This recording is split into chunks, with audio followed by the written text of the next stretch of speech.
Magandang araw mga kabayan, maraming salamat sa pagtunghay dito sa aking channel.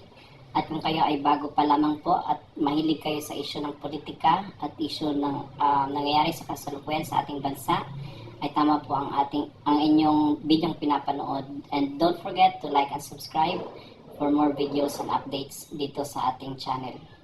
So ating tanong or ating paksa pag-usapan sa oras na ito ay tungkol sa kay VP Sara.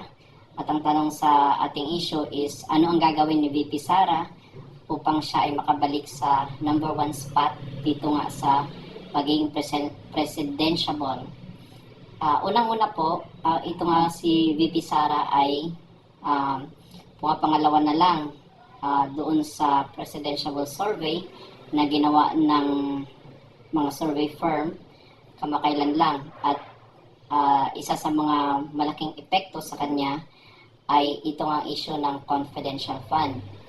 At kabaliktaran ito doon sa issue sa mga survey sa mga nakalipas na buwan or taon kung saan siya ay mataas ang lamang niya dito sa mga ibang presidentiable na posible na kakandidato para sa 2028.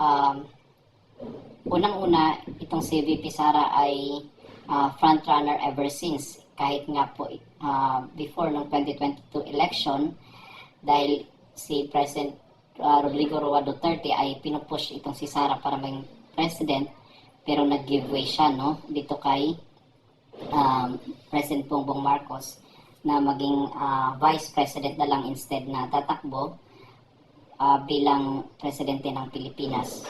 But kung atin pong matatandaan, siya nga po ay talagang frontrunner or nangunguna ng malaking porsyento dito sa presidential survey.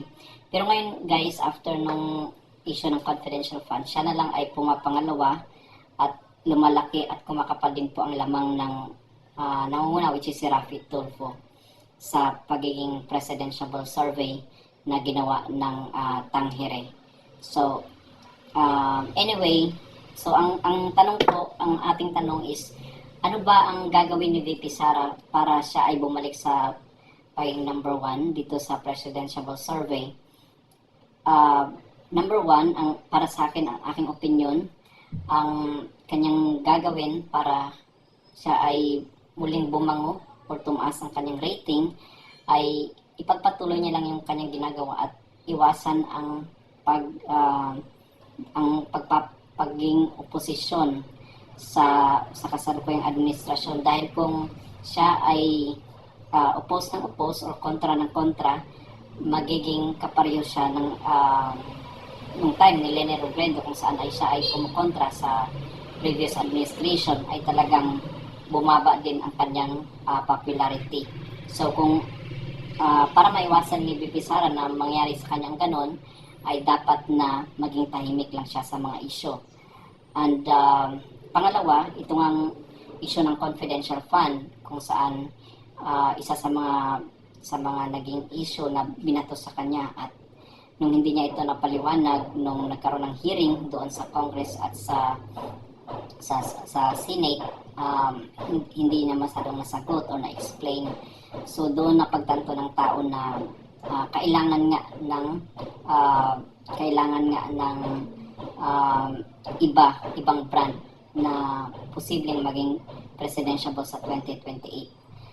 Especially na ang mga tao is aminin natin sa hindi ay namimili din ng gender kung saan ay magiging best suit nga dito sa pagiging leader. Mas gusto nila ay lalaki kaysa sa babae. But anyway, aside from that, ang dapat na gagawin ni Sara is magiging popular siya. Gagawa siya ng mga magandang project o programa dito sa mga lugar kung saan ay humihina siya. Humihina yung kanyang popularity, especially dito sa Luzon.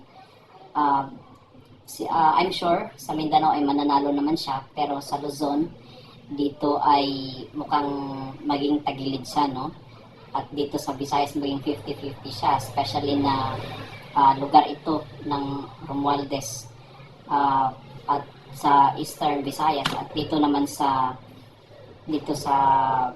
Panay, banda sa Panay, sa Iloilo, dyan ay lugar din po yan ng mga kakamping or mga dilawan. So maybe sa Central Visayas mananalo siya, but in any other areas, okay, sa Visayas is humihina nga itong si VP Sara. Okay? At dito rin po sa Luzon, sa North at Calabarzon, especially sa Calabarzon, sa Bicol region, mahina siya. Mahina na yung popularity niya dyan, at dyan niya kailangan mag-focus, dyan niya kailangan magbigay ng atensyon para nga ma-regain itong trust ng tao kung gusto niyang tumakbo sa 2028. At ang pang-apat naman po na pwede niyang gawin ay pwede niyang kausapin itong mga DDS vlogger, kasi nga ito ang nagpapainit, ito ang nagbibigay ng ito ang nagdadagdag ng apoy ng conflict, no, itong unit team. So habang nandyan yung mga DDS vlogger na tumitira sa kasalukuyang administrasyon, gaganti din, okay? Maggagawa din ng kasiraan ang ibang mga vlogger dito dito nga sa Duterte brand, okay? So para sa akin, yun ang mga opinion, yun ang opinion ko, at yun ang komento ko, at yung suggestion ko kay VP Sara kung gusto niyang ma-regain nga itong top 1 spot para sa presidential ball. So ang mga tao kasi is naghahanap na din ng bagong brand, no? Bagong pangalan na maging leader ng bansa, dahil nga nung panahon ng election, sinubukan na nila itong parehong magkapartido na si BBM at si VP Sara, na akala natin dati is best tandem na, pero parang disappoint ka ang mga tao, no? So yun lamang po, kasi especially nga dito tumataas ang mga bilihin, at walang masyadong napapatunayan ang ating gobyerno. So magandahin lang tayo, guys, at kayo, anong ang masasabi nyo, anong inyong opinion, comment o reaction sa video ito, at any suggestion na pwedeng gawin ni VP Sara upang ma-regain nga itong number 1 spot.